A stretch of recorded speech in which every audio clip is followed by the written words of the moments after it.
June 13th, 1914.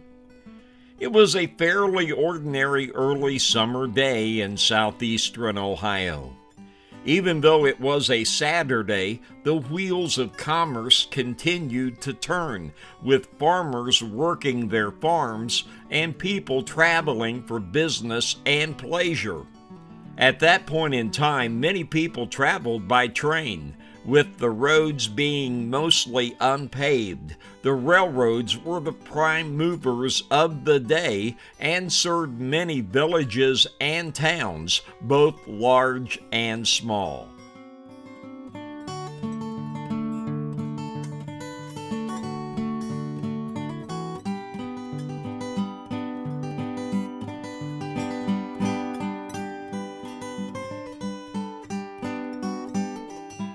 In southern Ohio, it was the Hocking Valley Railroad that many people depended on.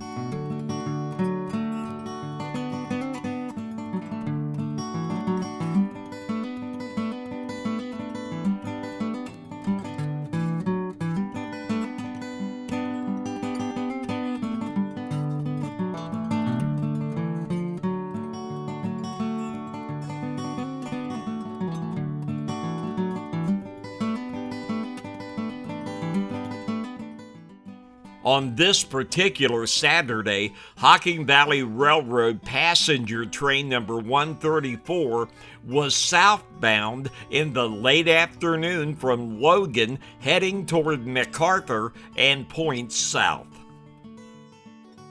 At that same time, Hocking Valley Railroad train number 137 was moving north toward Logan. It was standard procedure for the station agent at Union Furnace to hold train number 137 on a second track there until train number 134 passed safely heading south. Things were a bit different on this day. Apparently, with southbound train number 134 running a few minutes late, the decision had been made to allow number 134 to proceed about 3 miles further south, where it was planned to hold northbound train number 137 at Starr. The change was telegraphed to the Starr station at 5:09 p.m.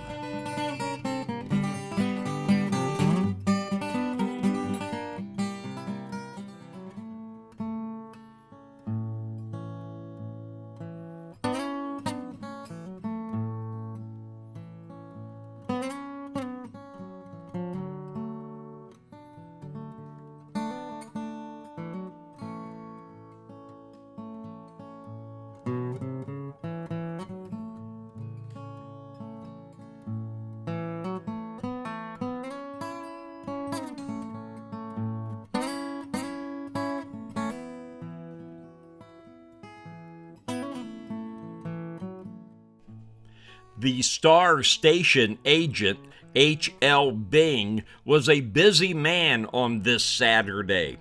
For some still unknown reason, he apparently forgot to set the stop signal for northbound train number 137 as he had been instructed to do by that telegraph message he had received at 5:09 p.m. Actually, train number 137 was running a bit ahead of schedule on that afternoon. As train 137 sped past the Starr station at 5:24 p.m., folklore says that Bing was heard to say, "A few minutes from now there is going to be one hell of a wreck up the line." Although it will never be known if Bing actually made that statement, it is known that he immediately telegraphed a report to the Logan Railroad office stating that train number 137 had already passed Starr. At that same time, passenger train number 134, with engineer William Davis and fireman Richard Williams at the controls in the cab, had already passed Union Furnace at top speed en route toward the Starr station.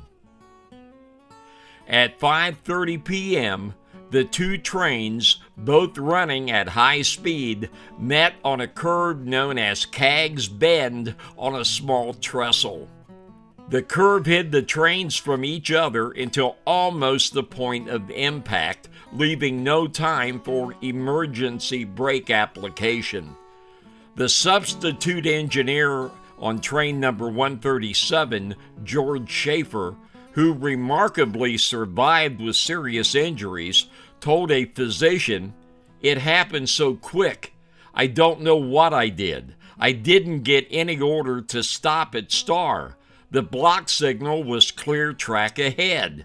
Just as we were making the curve at Cagg's Bend, I saw 34 coming down on us. It seemed as if they were only a few feet away."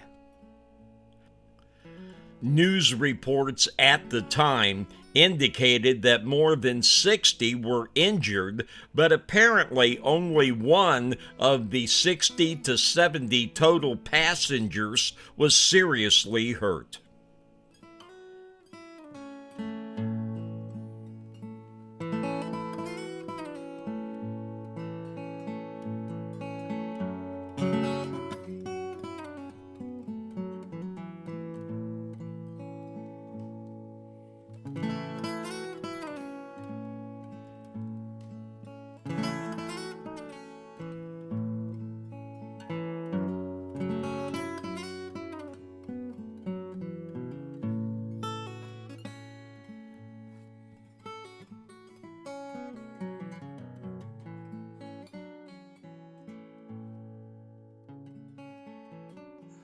This is Cagg's Bend.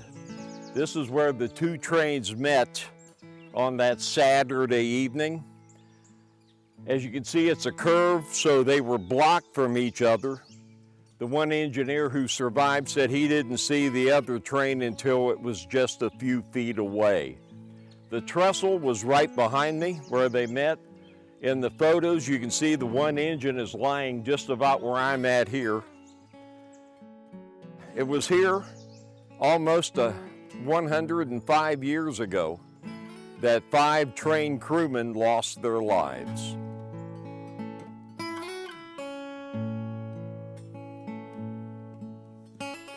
In our search for the exact location, we ended up being able to identify the hillside back here.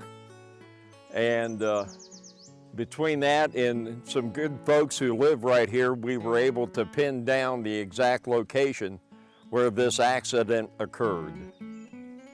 Again, it was right here 105 years ago.